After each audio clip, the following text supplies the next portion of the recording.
নাহমাদুহু ওয়া নুসাল্লি আলা রাসূলিহিল কারীম আম্মা বা'দ। প্রিয় দেশবাসী, আসসালামু আলাইকুম ওয়া রাহমাতুল্লাহ। ফেব্রুয়ারি মাস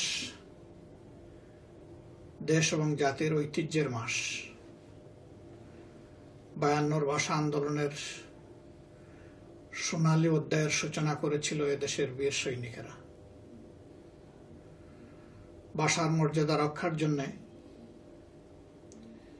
এদেশের মানুষই সর্বপ্রথম বিশ্বে নিজের জীবন দিয়ে ইতিহাস সৃষ্টি করেছিল। অতি বেদনাদায়কভাবে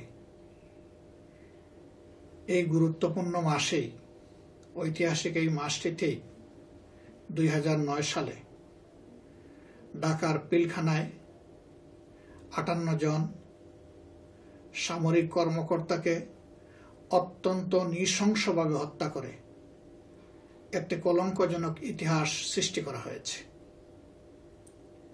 এই জাতির ইতিহাসে এটি একটি কলঙ্কের দিন হিসেবেই চিহ্নিত হয়ে থাকবে। প্রিয় দেশবাসী, সেদিনকার এই মর্মান্তিক ঘটনা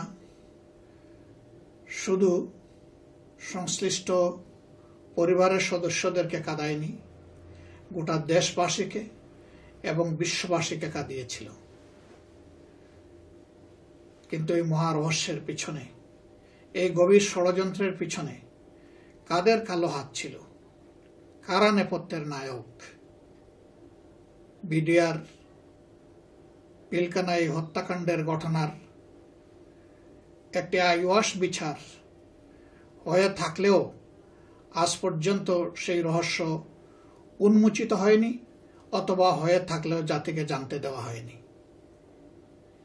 এই মর্মান্তিক ঘটনার পরপর সামরিক বাহিনী একটি তদন্ত সম্পন্ন করেছিল, কিন্তু তাদের তদন্ত রিপোর্ট জাতির সামনে সেদিন আসতে দেওয়া হয়নি। কেন দেওয়া হয়নি? কার স্বার্থে দেওয়া হয়নি? ইতিহাসে এটি একটা বিশাল প্রশ্ন হয়ে থাকবে। আমরা বিশ্বাস করি একদিন না একদিন এই প্রশ্নের সমাধানে জাতি খুঁজে পাবে ইনশাআল্লাহ। এই হত্যাকাণ্ডের পরপর বর্তমান সরকার ধারাবাহিকভাবে অনেকগুলো নাটক মঞ্চস্থ করেছে।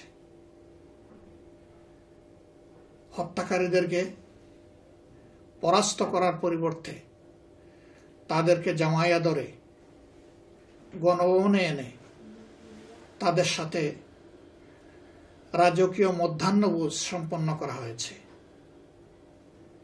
কারা সেদিন প্রধানমন্ত্রীর দাওয়াতে এসেছিলেন?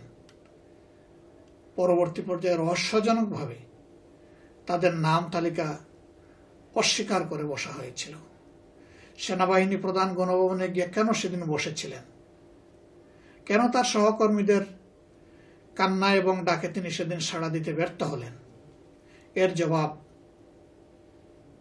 সেই সময়ের সেনাপতির কাছ থেকে এই জাতি পায়নি সরকারের উচ্চ মহল থেকেও। জামাইয়া ধরে তাদের সাথে কথা বলার পর তাদেরকে বিদায় দেওয়া হলো। সরকারের 2 জন মন্ত্রী সেখানে ঢুকলেন।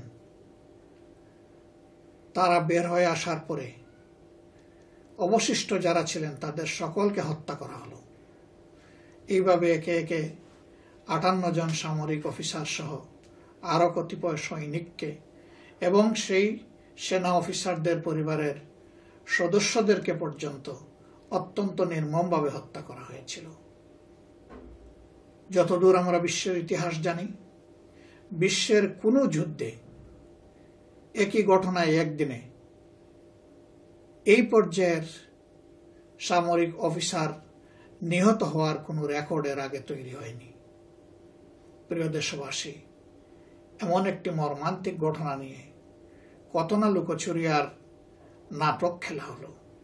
ঘটনার সাথে সাথে জামাতে ইসলামীকে এবং তৎকালীন প্রধান বিরোধী দল বিএনপিকে দায়ী করে বিভিন্ন ধরনের নোংরা কাদা ছুড়াছুড়ি সরকারের পক্ষ থেকে করা হয়েছিল। আশা করি আপনারা তা ভুলে যাননি।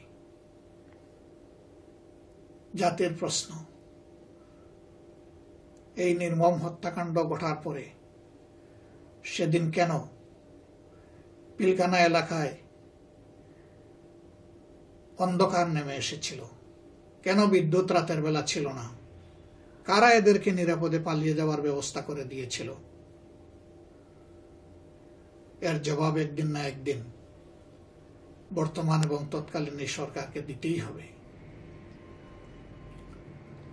আমরা যে সমস্ত প্রতিশ্রুতিশীল, দেশপ্রেমিক, সাহসী সেনা কর্মকর্তাদেরকে হারিয়েছি, আবারও আজকে তাদের রুহের মাগফিরাত কামনা করছি। তাদের পরিবারের কান্না থামেনি, থামবে না। প্রহসনের এই বিচার তাদেরকে সান্ত্বনা দিতে পারবে না। এই পরিবারগুলো সেদিনই সান্ত্বনা খুঁজে পাবে যেদিন নেপথ্যের নায়কেরা ধরা পড়বে, তাদেরও বিচার হবে এবং জাতির সামনে পুরো বিষয়টা খোলাসা হবে। সেদিনকার আগে এই পরিবারের সদস্যদের কান্না থামার কথা নয়। এই ধরনের নির্মম হত্যাকাণ্ড আমরা আবার ধিক্কার জানাই। যারা ষড়যন্ত্রকারী, নেপথ্যের নায়ক, সংগঠনকারী, কুশলী এবং বাস্তবায়নকারী, তাদের সত্যিকারের তদন্তের মাধ্যমে চিহ্নিত করে দৃষ্টান্তমূলক শাস্তির আওতায় আনতেই হবে। এটি হচ্ছে জাতির দাবি, আমাদের দাবি। সে দাবি পূরণ না হওয়া পর্যন্ত আমরা এর প্রতিবাদ অব্যাহত রাখব। প্রিয় দেশবাসী, সেনাবাহিনী জাতির গর্বের ধন। ছোট্ট এই দেশটির সীমানা সংরক্ষণ তাদের দায়িত্ব। এর স্বাধীনতা, সার্বভৌমত্ব, এই ভূখণ্ডের অস্তিত্ব সেনাবাহিনীর উপরে নির্ভর করে। সেনাবাহিনীর মনোবলকে ভেঙে দেওয়ার জন্য এই ষড়যন্ত্র করা হয়েছিল। কার স্বার্থে? তারও জবাব জাতির সামনে একদিন দিতে হবে। তাই আসুন আমাদের সেনাবাহিনীর পাশে গোটা জাতি আমরা ঐক্যবদ্ধ হয়ে দাঁড়াই এবং এই সামরিক অফিসার যাদেরকে সেদিন নির্মমভাবে হত্যা করা হয়েছে তাদের পূর্ণাঙ্গ, সুষ্ঠু, ন্যায়ানুগ বিচারের দাবি আমরা অব্যাহত রাখি। সেই বিচারের দাবি আদায় না হওয়া পর্যন্ত আমাদের এই প্রতিবাদ অব্যাহত থাকবে। আল্লাহ হাফিজ। বাংলাদেশ জিন্দাবাদ।